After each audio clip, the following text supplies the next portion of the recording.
캐나다에서 이렇게 살다 보면 이 캠핑에 대한 마음의 그 소원이 생겨요. 수많은 캠핑카들이 이제 여름에 이렇게 움직이고 있는 것을 보면 나도 캠핑을 한번 하고 싶다. 가족과 함께 밴프를 로키를 여행을 하고 싶다. 이 광활한 이 대지 캐나다를 여행하고 싶다라고 하는 그런 마음이 생깁니다. 제가 아는 목사님이 이제 당신의 그 경험담을 이야기를 해주었습니다. 그분도 여행하고 싶은, 캠핑하고 싶은 그런 마음의 소원이 있었고, 가족들과 함께 이제 캐나다에서 사니까 좀 더 삶의 여유를 가지고 여행도 하면서 살아야 되겠다라고 하는 마음을 가지고 어느 여름에 이제 텐트를 이렇게 장만해가지고 차에다가 텐트를 싣고 캠핑을 이렇게 떠났습니다. 그런데 이제 두 번째 해가 되었습니다. 두 번째 해는 이분이 텐트를 포기하고, 우리나라로 치면 그 모텔이죠. 인을 이렇게 예약을 해가지고 두 번째 여행은 캠핑을 가는 대신에 그 텐트를 가지고 다니는 대신에 인을 예약을 해가지고 이렇게 여행을 다녔다라고 하는 이야기를 했습니다. 왜냐하면 처음에 너무 멋지잖아요. 그 산속에서 천막을 치고 이렇게 생활한다고 하는 것이 굉장히 기대가 되지만 막상 또 해보면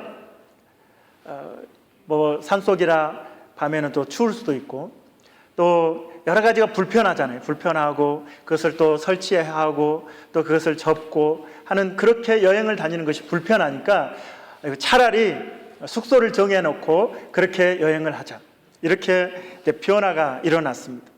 이제 3년째가 되었을 때는 어차피 비용이 비슷하니까 조금 더 비용을 거기에다 추가해서 이번에는 호텔을 예약해서 호텔에서 숙소를 정하고 여행을 이제 다녔다라고 하는 그런 경험담을 제가 들었습니다. 이 텐트를 치고 산다는 이 여행을 한다는 것이 젊을 때는 괜찮은데 보통 이제 나이를 먹고 이렇게 아이들이 커가면서 사실은 불편한 것이 많이 있습니다. 그래서 점점 여행을 해가면서 그 경험이 늘어날수록 이제 좀 더 편리하게 여행을 하는 길을 찾게 된다는 것이죠. 그런데 오늘 하나님께서 이 성경을 통해서 우리에게 말씀하고 있는 것은 하나님이 텐트에 대한 향수가 있어요. 텐트에 대한, 내가 텐트를 원한다라고 말씀을 하고 있습니다. 그런데 그 텐트는 아무 천막, 아무 텐트가 아니라 다윗의 텐트다. 다윗의 장막을 내가 원한다. 내가 다윗의 장막을 회복할 것이다 라고 말씀을 하고 있다는 것이죠. 다윗의 장막은 이제 다윗이 예루살렘을 정복하고 예루살렘에 다윗성을 건축한 다음에, 그리고 이제 하나님의 궤를 옮겨서 그곳에 모셔두기 위해서 친 그 천막을 다윗의 장막이다, 이렇게 부르게 되었습니다. 우리가 생각하는 다윗의 그 장막은 모세가 지었던 성막하고는 좀 다른 거예요. 솔로몬이 지었던 예루살렘 그 화려한 규모가 엄청난 솔로몬 성전하고도 다른 것입니다. 다윗의 천막은, 다윗의 장막은, 이 모세가 지은 것은 여러분들이 구약 성경에서 또 여러분들이 그림을 통해서도 종종 봤겠지만, 모세의 성막이라고 하는 것은 그래도 꽤 규모 있게 잘 지어졌어요.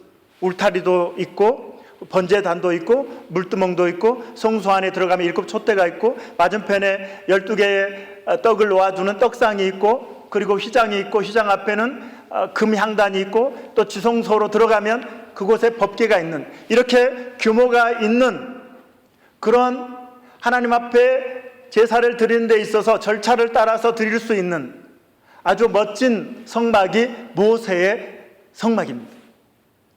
말할 것도 없이 솔로몬의 성전이라고 한다면 솔로몬이 얼마나 멋지게 지었습니까? 금으로 모든 것을 장식하면서 솔로몬 성전을 지었습니다. 우리가 생각할 때 제가 소론에서 말씀을 드렸듯이 여러분들이 여행하려고 한다면 무엇을 선택하겠어요? 천막을 선택하겠어요? 인을 선택하겠어요? 호텔을 선택하겠어요? 우리 젊은이들은 그래도 나는 천막을 들고 캐나다를 한번 여행해 보고 싶습니다, 뭐 이렇게 이야기할 수도 있을 거예요. 그러나 이제 40대 50대가 되면 그거 못하죠. 그래서 하다못해 인이라도 호텔 뭐 이렇게 예약을 해서 여행을 하게 될 것입니다. 우리가 선택한다면 모세의 성막을 선택하든지, 아니면 정말 볼품있고 웅장하고 화려한 솔로몬의 그 성전을 선택하겠는데, 나는 솔로몬의 성전을 좋아합니다. 나는 모세가 지은 그 모세의 성막을 원합니다, 이렇게 이야기할 텐데, 하나님께서는 당신의 추억 속에서 가장 아름다운 추억을 가지고 있는 그 텐트는 다윗의 텐트였다는 거예요. 다윗의 장막이었다고 말씀하고 있다는 것입니다. 왜 하나님은 모세, 그 위대한 지도자가 지었던 그 성막이 아니고, 그리고 솔로몬이 그 웅장하게 지었던 그 솔로몬 성전도 아닌 별 볼품 없는 그러한 다윗의 장막을 회복하기를 원하셨을까요? 앞에서 제가 잠깐 이 성막에 대해서 말씀을 드렸지만, 이 동문을 통해서 이 울타리를 넘어가면, 동문을 통해서 들어가면 번제단이 있습니다. 짐승을 태워서 제사를 드리는 번제단이 있고, 물두멍이 있고, 또 성소로 들어가면 이제 촛대가 있고, 또 떡상이 있고, 금향단이 있고, 그리고 휘장으로 가려져 있고, 그 휘장을 넘어가면 지성소가 있는데, 다윗의 장막은 이게 절반으로 뚝 잘라진 형식이에요.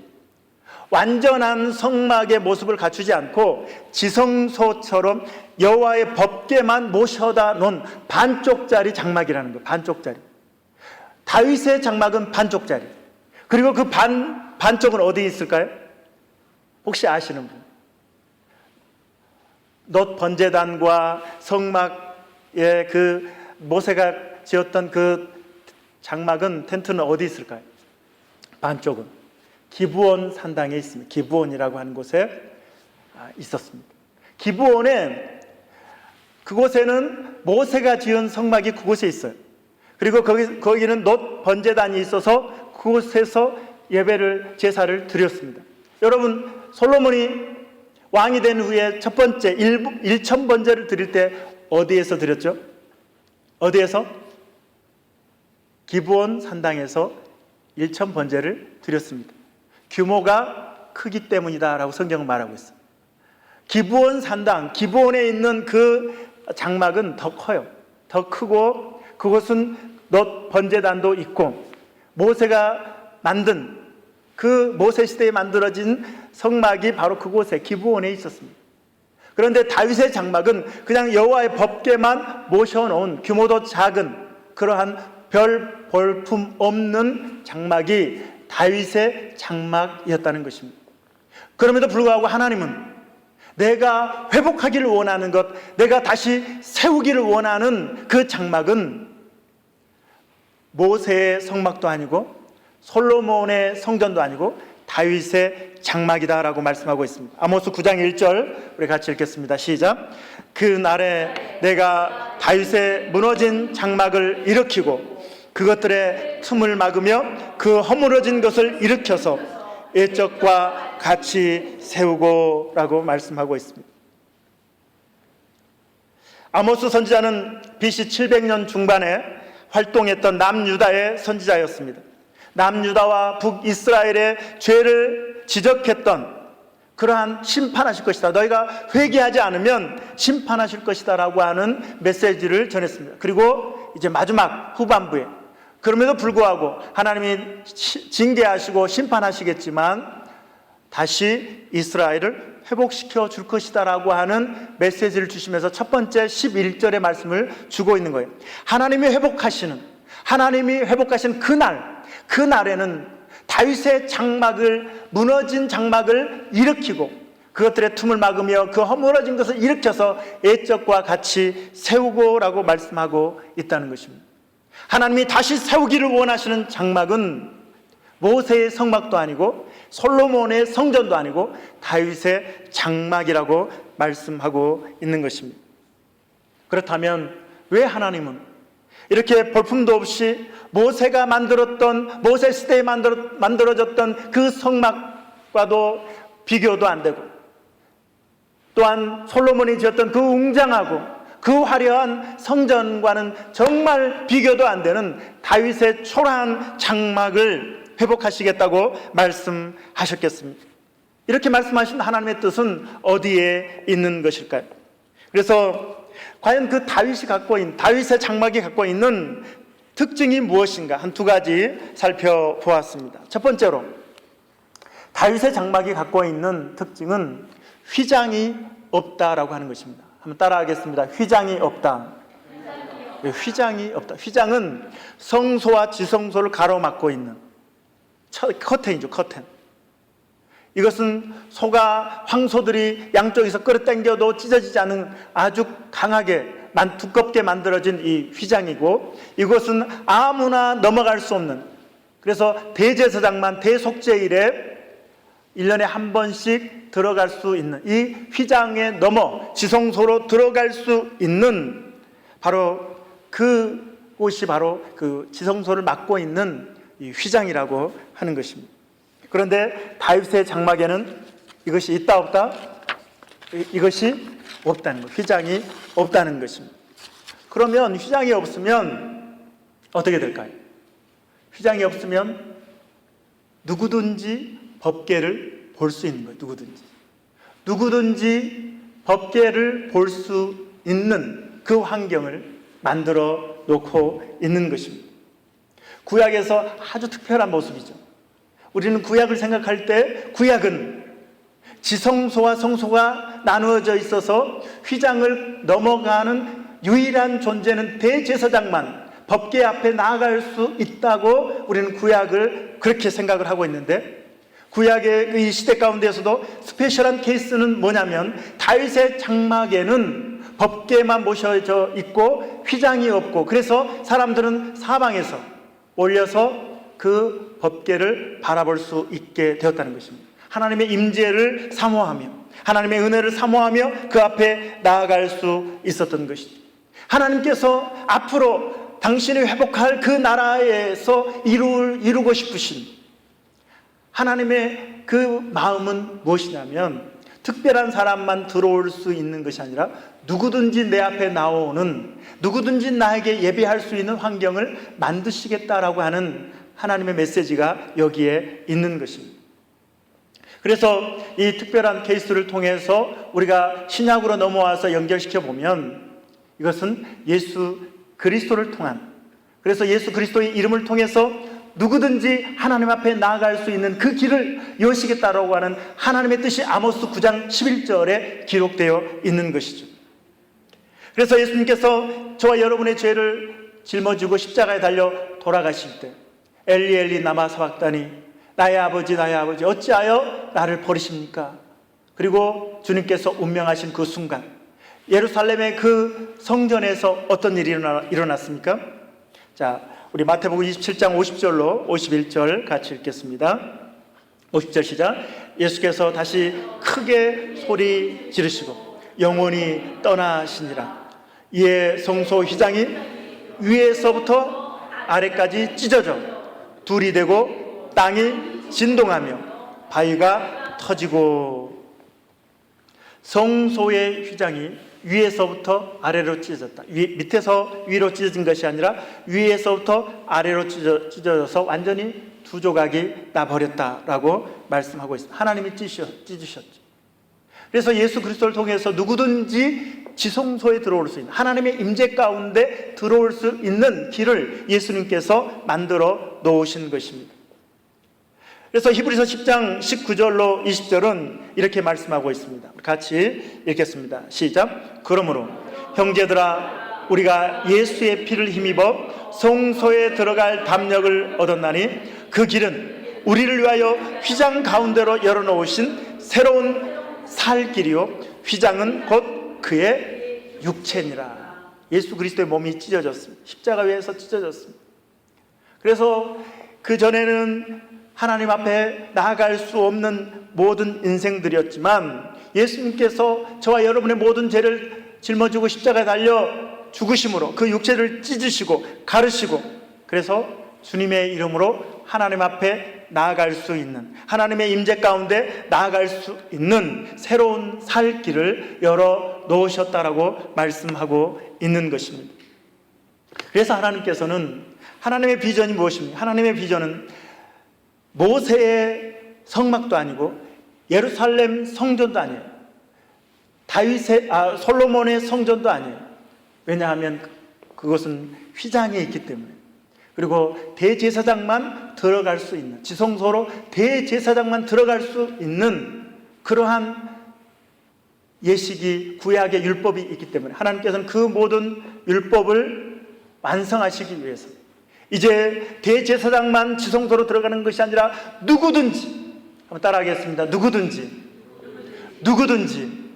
누구든지 하나님의 임재 앞에 들어갈 수 있도록 하나님께서는 그 비전을 가지고 아모스 9장 11절에 그렇게 선포하고 있으신 것입니다. 하나님은 그 형식, 종교적인 것들, 이런 것들을 다 제거하시고 그 마음의 열망을 가지고 하나님 앞에 나아갈 수 있도록, 다윗이 법궤를 모셔오는 과정들 우리가 잘 알잖아요. 배꼽이 보일 만큼, 옷이 흐트러질 만큼 춤을 추며 하나님을 찬양하고, 또 그렇게 다윗성에 다윗 장막을 만들고 법궤를 모셨던 그 마음의 중심, 그래서 누구든지 하나님 앞에 나올 수 있는 길을 열어준 이 다윗의 이 모습을 하나님께서 기뻐하시고 내가 다윗의 장막을 세울 것이다, 회복할 것이다 말씀하고 있는 것입니다. 두 번째로 다윗의 장막의 특징은 날마다 찬양이 울려 퍼졌다라고 하는 것입니다. 한번 따라하겠습니다. 날마다 찬양이 울려 퍼졌다. 날마다 찬양이 울려 퍼졌다. 날마다 찬양이 울려 퍼졌다. 다윗은 여호와의 법궤를 옮겨오는 과정에서 찬양팀을 이렇게 구성을 했습니다. 그래서 앞에서 수많은 무리들이 각종의 악기를 가지고 찬양을 하죠. 그리고 이제 다윗의 장막의 법궤를, 여호와의 법궤를 모신 후에도 찬양팀을 아주 거대하게 조직을 해서 그 언약궤 앞에서 항상 찬양하도록 그렇게 하고 있습니다. 역대상 16장 4절로 6절 같이 읽겠습니다. 자, 시작. 또 레위 사람을 세워 여호와의 궤 앞에서 섬기며 이스라엘 하나님 여호와를 칭송하고 감사하며 찬양하게 하였으니 아삽은 우두머리요, 그 다음은 스가라요, 여이엘과 스미라뭇과 여이엘과 mat디디냐와 엘리압과 분하야와 오베데돔과 여이엘이라 비파와 수금을 타고, 아삽은 재금을 힘있게 치고 제사장 분하야와 야하시엘은 항상 하나님의 언약궤 앞에서 나팔을 부니라. 여기서 아삽이 나오는데, 이 아삽은 오늘날로 치면 이 찬양 인도자, 성가대장, 지휘자, 이렇게 이야기할 수 있을 것입니다. 그래서 이 찬양팀을 통해서 6절에 뭐라고 말하고 있습니까? 항상 하나님의 언약궤 앞에서 나팔을 부니라. 그래서 항상 여호와의 궤 주변에서 찬양이 울려 퍼지고 있었다라고 하는 것을 보여주고 있습니다. 항상. 그래서 이것에 감동을 받아서 24시간 기도, 24시간 예배 이렇게 하는 단체와 또 특별한 교회들도 있습니다. 저는 이것이 잘못됐다라고 말씀드리고 싶지는 않지만, 여기에서 그 항상의 뜻은 정기적으로, 규칙적으로라고 하는 그런 의미가 있기 때문에 우리의 신앙생활 속에서 정기적이고 규칙적으로 하나님을 예배하는 모습이면 되겠다라는 생각을 저는 합니다. 그래서 우리가 이 모습을 통해서 우리의 삶을 통해 하나님 앞에 예배를 드리는 그러한 그리스도인의 모습을 하나님께서 우리에게 요구하고 있다는 것이죠. 오늘 신약시대에는 그 다윗의 장막 앞에서 24시간 아니면 항상 규칙적으로 그렇게 찬양이 울려 퍼지고 예배를 드리는 가운데 성도들이, 그 이스라엘 백성들이 마음에 공고하고 어렵고 힘든 상황 속에서 그들이 하나님의 은혜를 구할 때 그들이 떠오르는 것은 다윗의 장막이죠. 다윗의 장막. 그곳에 가면 언제나 찬양이 울려 퍼진다. 그곳에 가면 예배할 수 있다. 그곳에 가면 여호와의 법궤, 그 임재의 상징 여호와의 법궤가 있다. 사모함이 있고 그것을 수시로 은혜를 사모하고 하나님을 사모하는 백성들이 다윗의 장막에 찾아올 수 있었던 것이죠.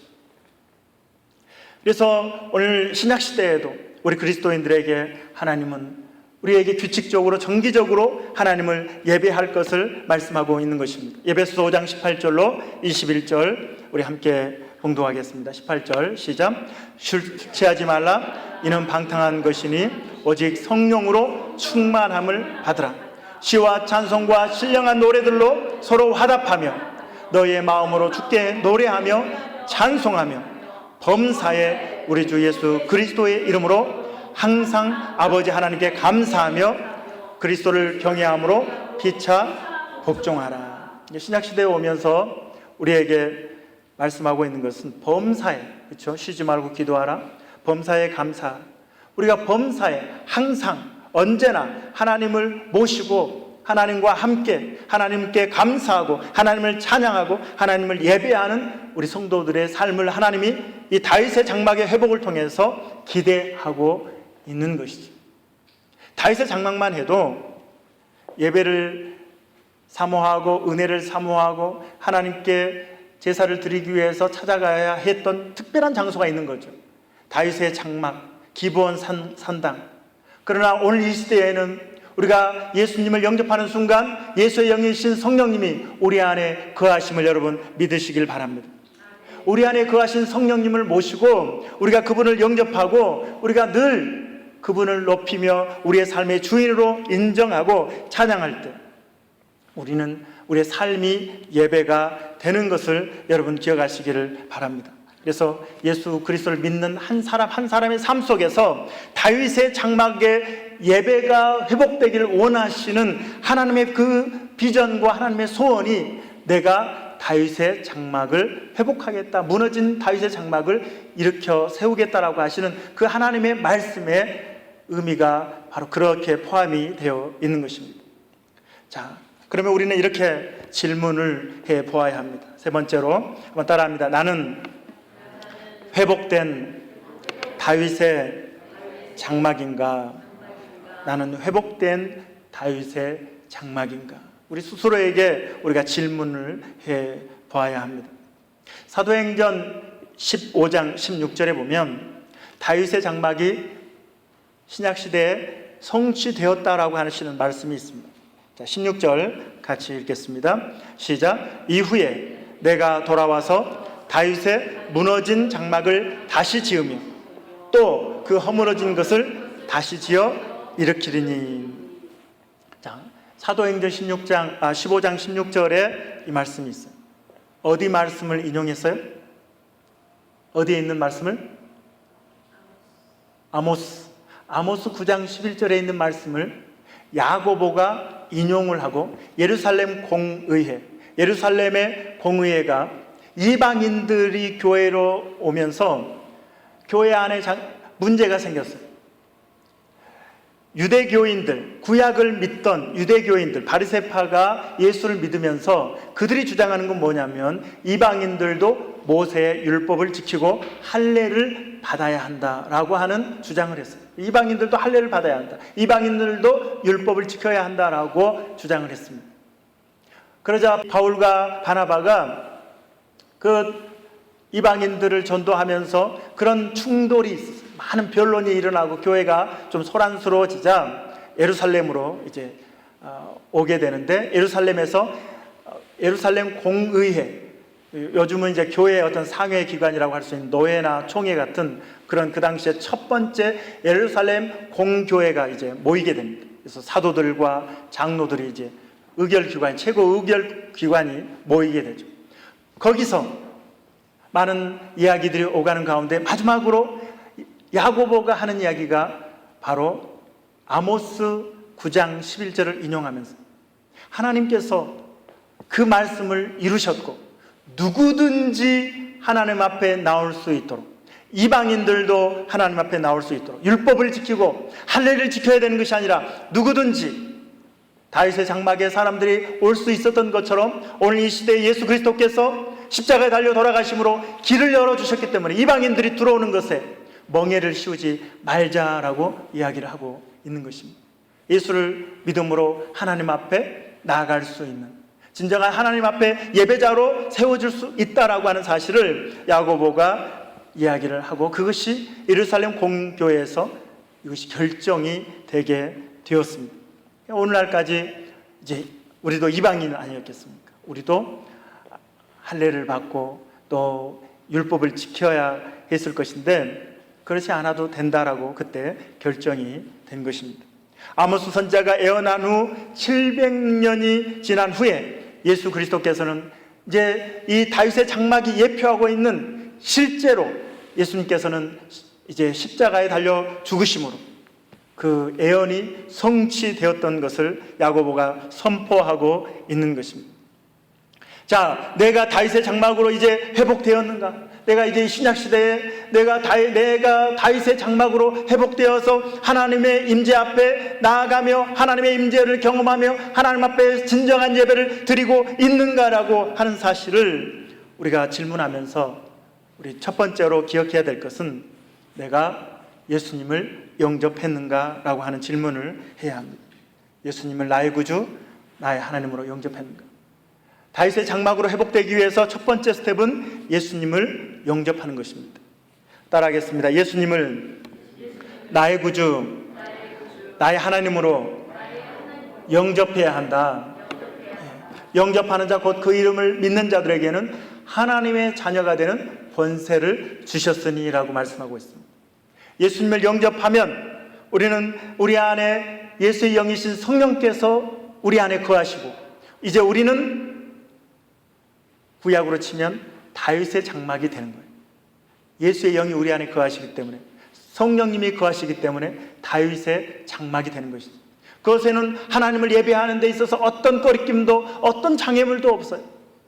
우리가 언제든지 하나님을 예배할 수 있는 자격을 얻게 되었다라고 하는 것이죠. 예수님을 영접하면. 그래서 이것은 단회적인 것이고 영원한 효력이 있는 것입니다.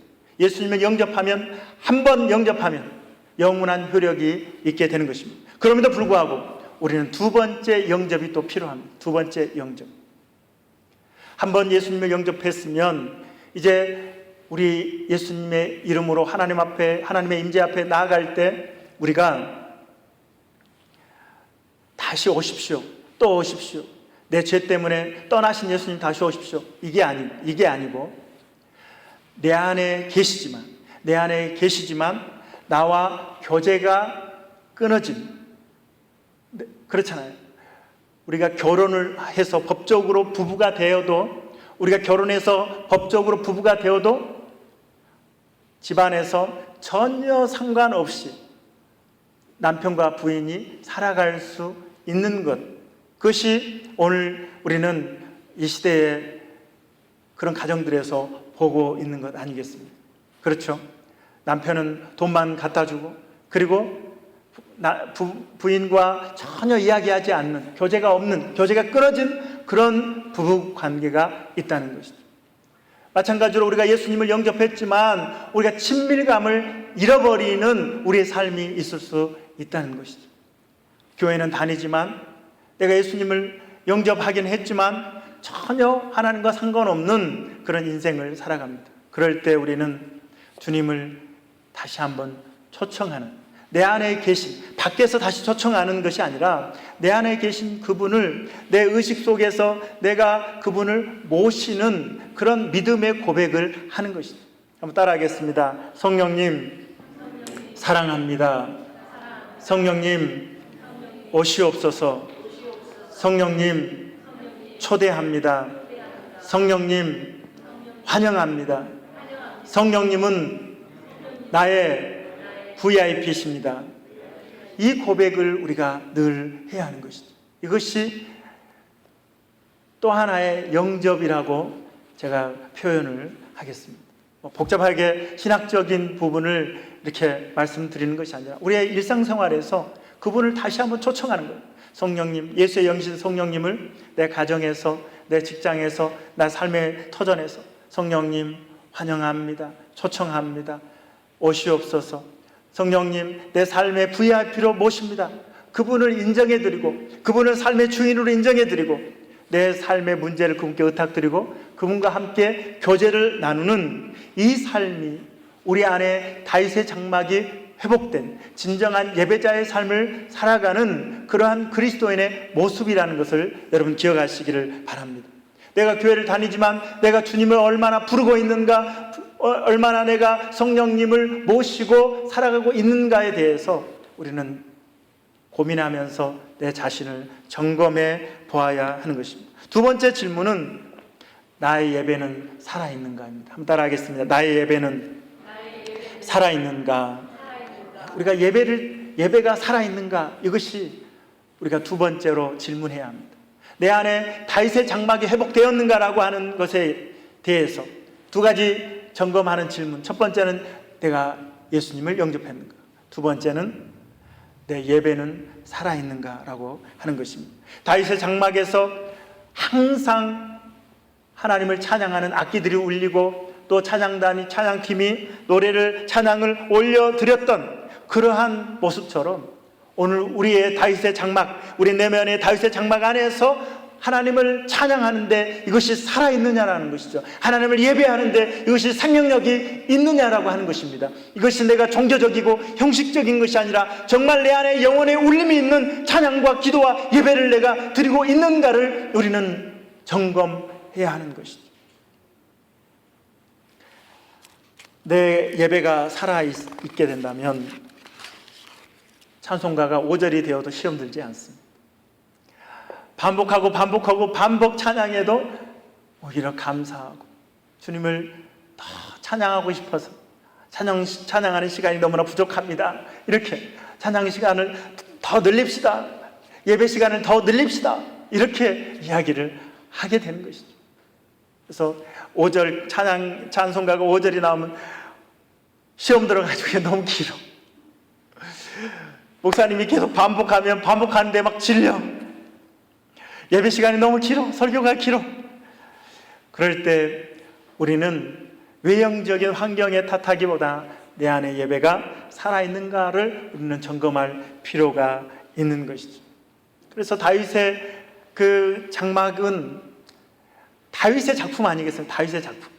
다윗의 장막은 다윗의 작품이에요. 그것은 무엇을 의미합니까? 다윗이 하나님에 대한 사모함이죠. 사모함의 표현이죠. 하나님을 예배하고 싶고 하나님께 가까이 가고 싶고 하나님과 함께하고 싶어서 항상 찬양이 울려 퍼지게 하면서 언제나 다윗이 볼 수 있는, 언제나 갈 수 있는, 그리고 백성들이 접근할 수 있는 그 다윗의 장막, 예배가, 진정한 예배가 회복된 시대, 그것이 바로 다윗의 시대였던 것을 하나님께서 말씀하고 있는 것이죠. 그래서 하나님은 다윗에 대해서 이렇게 표현하고 있습니다. 사도행전 13장 21절, 우리 22절 같이 읽겠습니다. 시작. 다윗을 왕으로 세우시고 증언하여 이르시되 내가 이새의 아들 다윗을 만나니 내 마음에 맞는 사람이라 내 뜻을 다 이루리라. 하나님께서 다윗을 이스라엘의 2대 왕으로 세우시고 말씀하십니다. 내가 이새의 아들 다윗을 만나니 내 마음에 맞는 사람이라. 이전에 성경은 내 마음에 합한 사람이다. 하나님의 마음과 딱 합한 사람, 하나님과 마음이 맞는 사람, 이 사람이 다윗이었고 내 뜻을 다윗을 통해서 이룰 것이다 라고 말씀하고 있습니다. 하나님의 뜻이 이루어지는 성도의 삶이 얼마나 행복하고 복된 삶입니까? 하나님의 뜻이 이루어지는 교회의 모습이 얼마나 행복한 교회의 모습이겠습니까? 그런데 그 이전에 중요한 것은 뭐냐면 하나님의 마음에 합한 예배자의 삶이 회복되어야 한다는 것입니다. 예배자로서 회복되어야 한다는 것을 말씀하고 있습니다. 내 안에 다윗의 장막이 회복되어야 한다는 것을 말씀하고 있는 것입니다. 여러분, 예배를 사모하십니까? 예배를 사랑하십니까? 예배를 기대하셨습니까? 우리의 예배는 교회에서만 드려지는 예배가 아닙니다. 우리 가정 안에서도 우리가 예배를 드릴 수 있습니다. 직장에서도 예배를 드릴 수 있습니다. 길을 걸어가면서도 예배를 드릴 수 있습니다. 어디서나 내 안에 계신 성령님과 교제할 수 있습니다. 예수 이름으로 하나님의 임재 앞에 나아갈 수 있습니다. 운전을 하면서도 우리는 하나님의 임재를 경험할 수 있습니다. 과연 여러분은 그런 임재를 경험하면서 삶을 살아가고 계십니까? 운전하고 가다가 하나님의 강력한 임재 속에서 눈물이 앞을 가려서 더 이상 운전할 수 없어서 길 옆에 차를 세우고 통곡했던 경험은 여러분 있으십니까? 직장에서 일하다가 하나님의 임재가 느껴져서 주체할 수 없는 그 마음에 통곡했던 경험은 여러분 있으십니까? 여러분은 예배를 드리다가 하나님의 임재를 경험했던 순간들은 있으십니까? 사람들은 신앙생활을 하면서 하나님의 손에 들린 이 선물에 관심이 많아요. 하나님이 나에게 무엇을 주실까? 하나님께서 나에게 무엇을 주실까? 하나님이 가지고 계신 선물에 관심이 많아요. 다윗은 하나님이 들고 계신 선물에 관심을 가졌던 사람이 아니라 하나님의 얼굴을 구했던 사람입니다. 할렐루야. 하나님 얼굴을 구한다는 것은 하나님을 구했다는 것이고 하나님의 임재를 사모했다는 것을 말하는 겁니다. 그런데 대부분 우리 그리스도인들은 하나님을 구하고 하나님의 얼굴을 구하고 하나님 자체를 구하기보다는 하나님이 들고 계시는 이 선물에 관심이 있어요. 이것도 해주시고 저것도 해주시고, 하나님이 이걸 안 해주면 시험 들고 삐지고 돌아서는 그러한 사람들의 모습, 오늘 그리스도인들의 모습을 우리는 보게 되는 것입니다.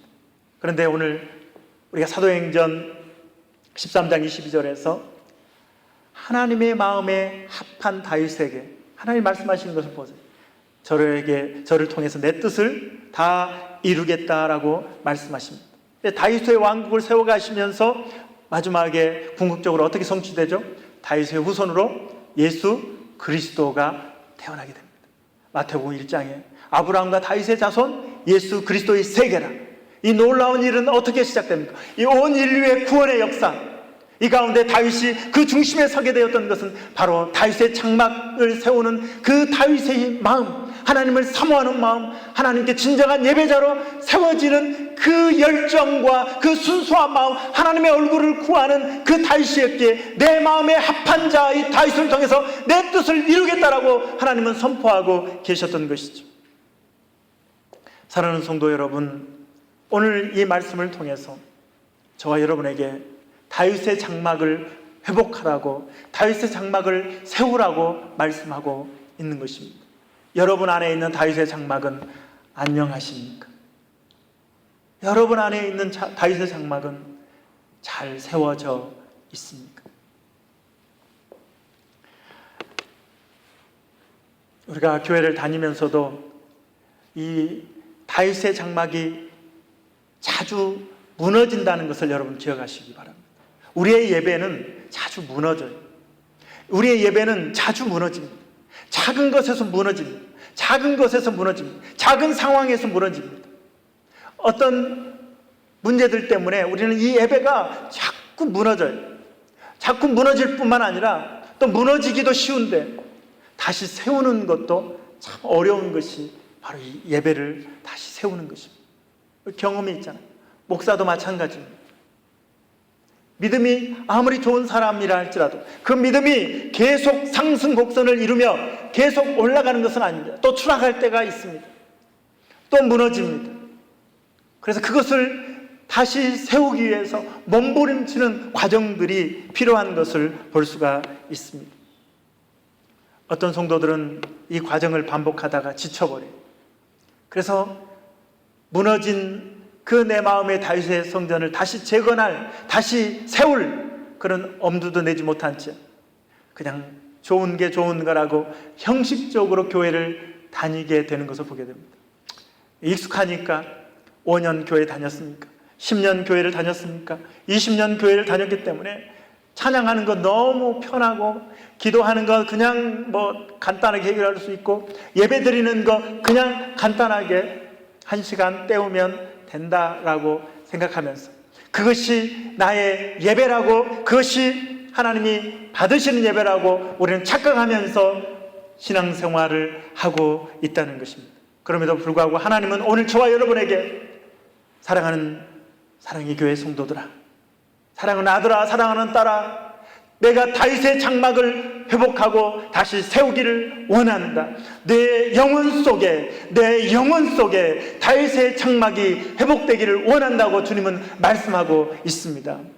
수많은 그리스도인들 가운데, 수많은 교회를 다니는 사람 가운데 여전히 무너진 다윗의 장막을 회복할 생각도 못한 채 형식적이고 종교적인 신앙생활하며 교회만 왔다 갔다 하는 것이 아니라 내 영혼 속에 영혼의 울림이 있는 예배를 회복하기를 원한다고 하나님은 오늘 저와 여러분에게 말씀하고 있다는 것입니다. 모세의 잘 지어진 성막도 아니고, 솔로몬의 그 웅장한 성전도 아니고, 보잘것없는 그 다윗의 장막을 말씀하시는 것은, 하나님은 겉모습을 보시겠다고 말씀하신 것이 아닙니다. 어떤 형식을 요구하고 계신 것도 아닙니다. 어떤 다른 조건들을 요구하고 있는 것이 아닙니다. 다윗과 같이 순수한 마음, 다윗과 같이 순수한 마음, 하나님을 사랑하는 마음, 오직 예수면 다 된다라고 하는 이 절대적인 믿음을 가지고 하나님 앞에 나와 하나님의 얼굴을 구하며, 하나님의 손에 들린 선물이 아니라 하나님만을 사모하며 하나님의 임재를 구하는, 하나님을 사랑하는 그 모습을 하나님은 원하신다는 것입니다. 그 사람을 하나님은 지금 찾고 계신다고 하는 것입니다. 어쩌면 여러분, 오늘 교회들이 큰 건물을 지어놓고 성도들이 재정적으로 또 환경적으로 여유롭게 살아가는 이 현실 속에서 그들의 다윗의 장막이 무너져 버린 줄 모르고 종교적인 삶을 살아가는 그 사람들보다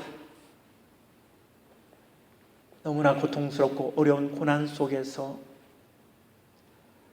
무너져 내리고 녹아내리는 그 마음으로 하나님 앞에 나와 하나님의 얼굴을 구하는 그 모습을 하나님께서 기뻐 받으신다고 하는 메시지를 오늘 하나님은 우리에게 던져주고 있는 것입니다. 솔로몬의 그 화려한 성전이 아니라, 모세가 지었던 그 성막이 아니라, 다윗이 지었던 초라한 반쪽짜리 성막이라 할지라도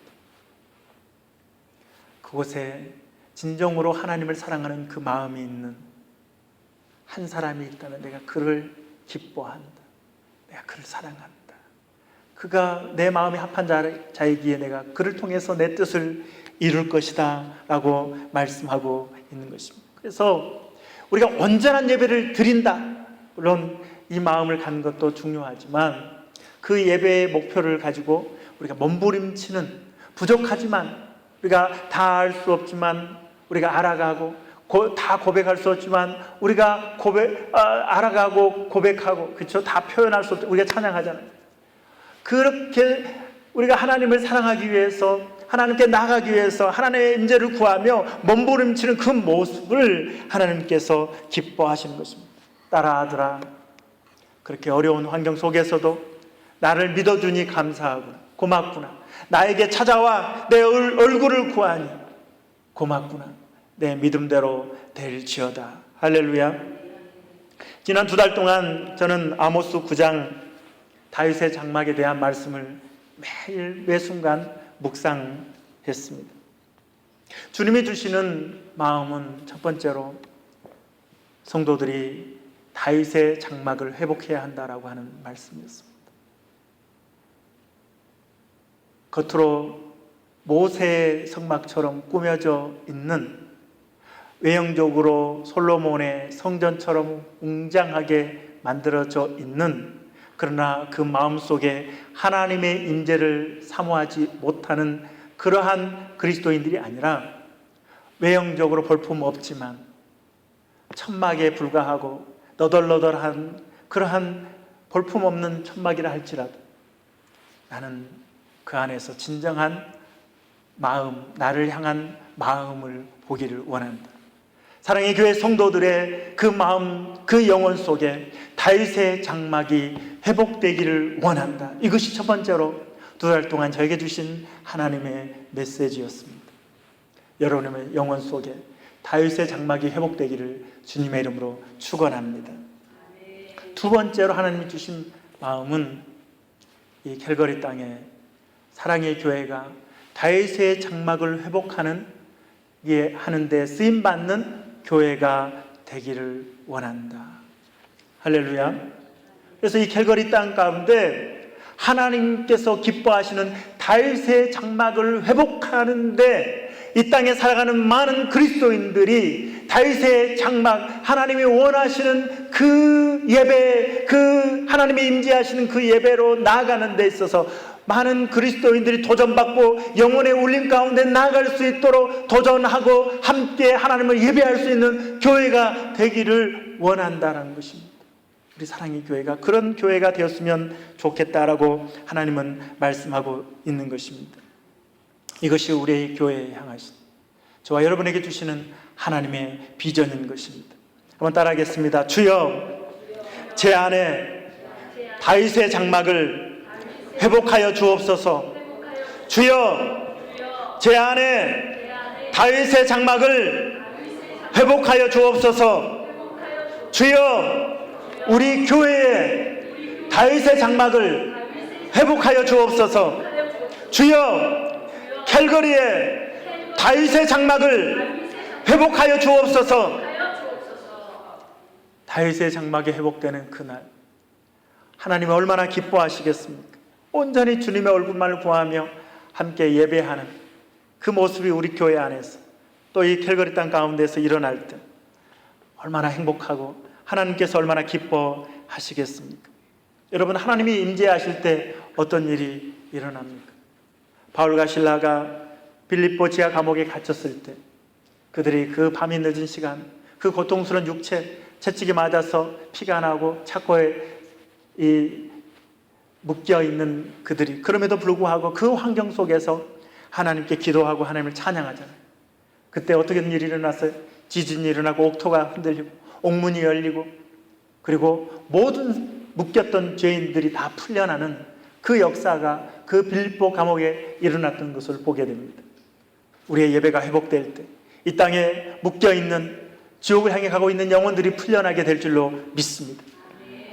밖에서 시작하는 것이 아니라 안에서 저와 여러분이 시작해야 합니다.